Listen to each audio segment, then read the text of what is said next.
when you're sort of a seed Series A company, you spend a huge amount of effort recruiting, but almost no effort retaining talent.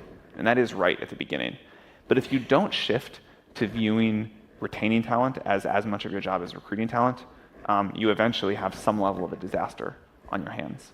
Yeah, Zuckerberg once said when he spoke at YC that he'd only hire people that he'd report to if the roles were reversed. And if you're hiring people that are that good, which you should be doing, they have as many opportunities as you do. So if you're thinking about, oh, what am I going to do after this company, or am I in the best role I could be in, they're thinking about the same thing. And so if you don't make the role good enough that you yourself would stay in it, then you have a hard time retaining your best people for a long period of time.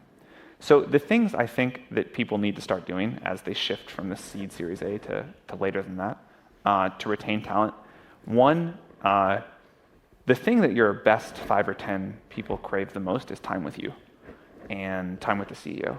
And that is something that as people get busier, they spend less and less time on.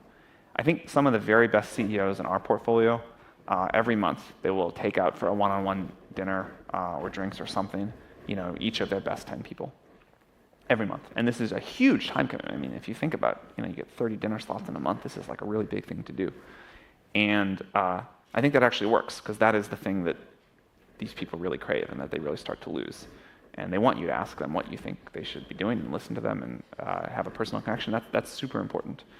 I think another thing is giving people new tasks. One of the fun things about being CEO is that even if you have a little bit of ADD, that's okay, because you get to do new things all the time.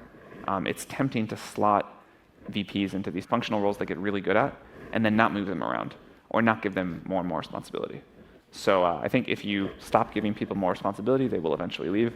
If they get to take on new tasks every year or additional tasks every year, they're happier. And then the last thing is around comp. I think most founders are very bad about proactively re-upping to the level that they should, their top 5 or 10 lieutenants.